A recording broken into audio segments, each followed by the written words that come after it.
Olha só, estamos preparando uma série com 3 entrevistas e eu estou aqui com a doutora Aline Oliveira, que vai falar conosco sobre a saúde mental e a saúde emocional. Doutora, eu tinha visto em 2023 um relatório da Organização Pan-Americana de Saúde que dizia que por conta da Covid-19, as principais pautas políticas na saúde seria a saúde mental e emocional. É correto falar que a pandemia desencadeou ainda mais essa questão da saúde mental na população? É importante a gente falar sobre isso, né, sobre os efeitos da pandemia, sobre a saúde mental da população, porque é um marco histórico, né? Muitas pessoas vivenciaram de forma direta e indiretamente a pandemia, os efeitos, as consequências da pandemia e muitas delas voltadas à questão do emocional. Então, assim, a gente vivenciou de uma forma mais prática. Todo mundo na pandemia teve que lidar com algumas questões emocionais diante da dificuldade, diante da incerteza que se fazia, do medo que se fazia durante a pandemia. Então a gente consegue fazer um marco sim de como as pessoas viam a saúde, a importância de falar sobre saúde mental de antes da pandemia e após a pandemia.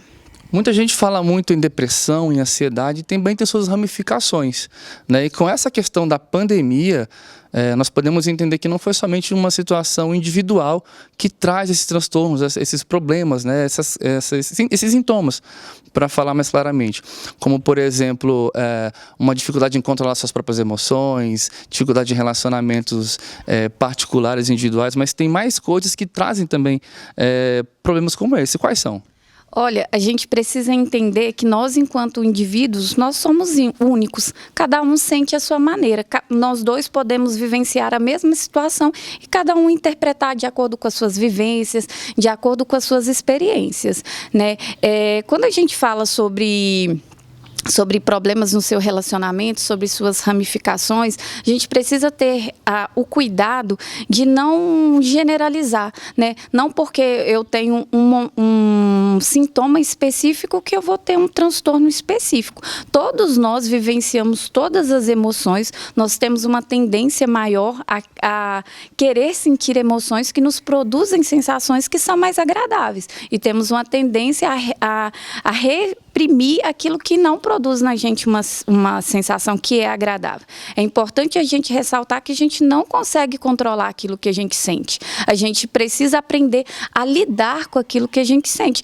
Tentar fazer de alguma forma que se torne mais tranquilo, porque a gente não consegue controlar as nossas emoções.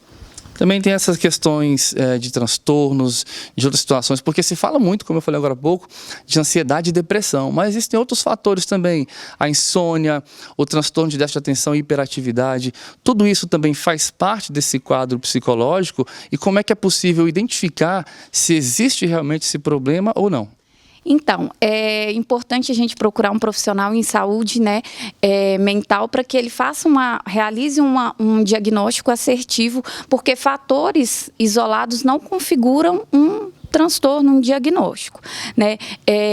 Os transtornos hoje na clínica, a minha maior demanda, a minha maior procura são pessoas, né, que estão lidando com transtorno de ansiedade, suas vertentes, né? E a gente precisa se atentar, porque existem muitos casos subnotificados, como você disse, transtorno de déficit de atenção e hiperatividade, que até um tempo atrás a criança que tinha o transtorno, ela não tinha um diagnóstico, né, acerca do transtorno dela, e nisso era privado do tratamento, né? E a criança, ela era taxada, né, como aquela criança mal educada, aquela criança indisciplinada, né? E a gente precisa compreender que para se configurar num diagnóstico, esses sintomas precisam trazer perdas, né, na qualidade de vida da pessoa, né? Você disse sobre insônia. Sim, a insônia é um fator de se preocupar, porque o nosso funcionamento, ele precisa ter um equilíbrio, né? A gente precisa ter uma alimentação de qualidade, a gente precisa ter práticas de atividade física,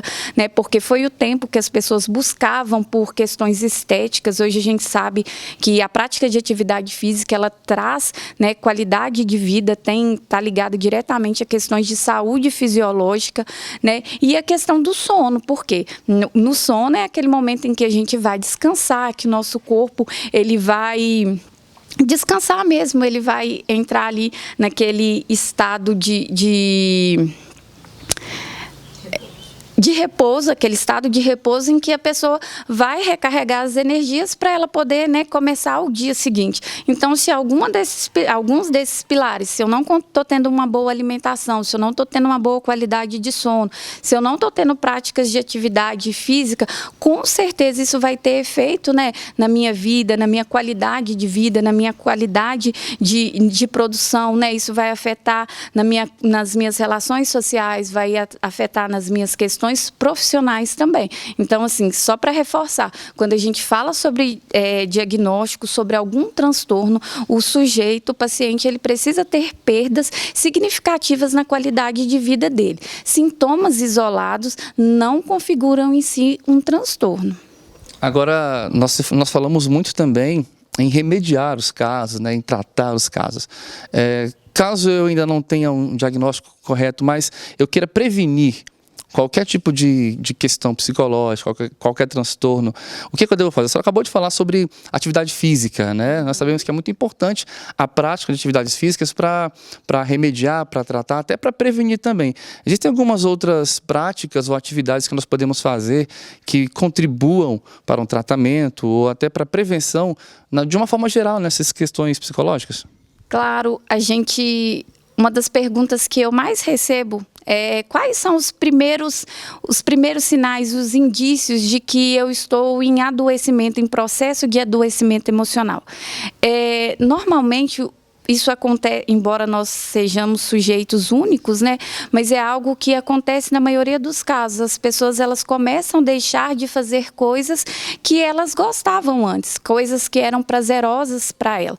Lógico que não acontece do dia para a noite, é um processo que é gradativo, a gente começa a deixar de fazer e quando a gente se dá conta, a gente não está fazendo mais nada, né, daquilo que a gente gostava. Eu digo que para prevenção, quando é falado sobre prevenção, a gente precisa ter consciência sobre equilíbrio. A gente precisa buscar viver uma vida com equilíbrio, né? Com tudo que é importante para mim. Porque o que é importante para mim é diferente do que é importante para você. Então, o equilíbrio, independente de onde você vá, independente do que você faça, é importante, porque todo o excesso e toda falta é preciso ser olhado com atenção. Vamos aprofundar ainda mais um pouco esse assunto, que ele é muito importante, ele é bastante extenso também. Vamos falar ainda sobre depressão, sobre ansiedade de uma forma um pouco mais intensa, mas você vai acompanhar isso na nossa próxima entrevista. Está aqui com a gente a doutora Aline Oliveira e logo mais nós voltaremos com mais informações, com mais notícias e muita informação, conhecimento para você sobre a saúde mental e emocional. E é com você de volta nos estúdios, Amaury Pinheiro.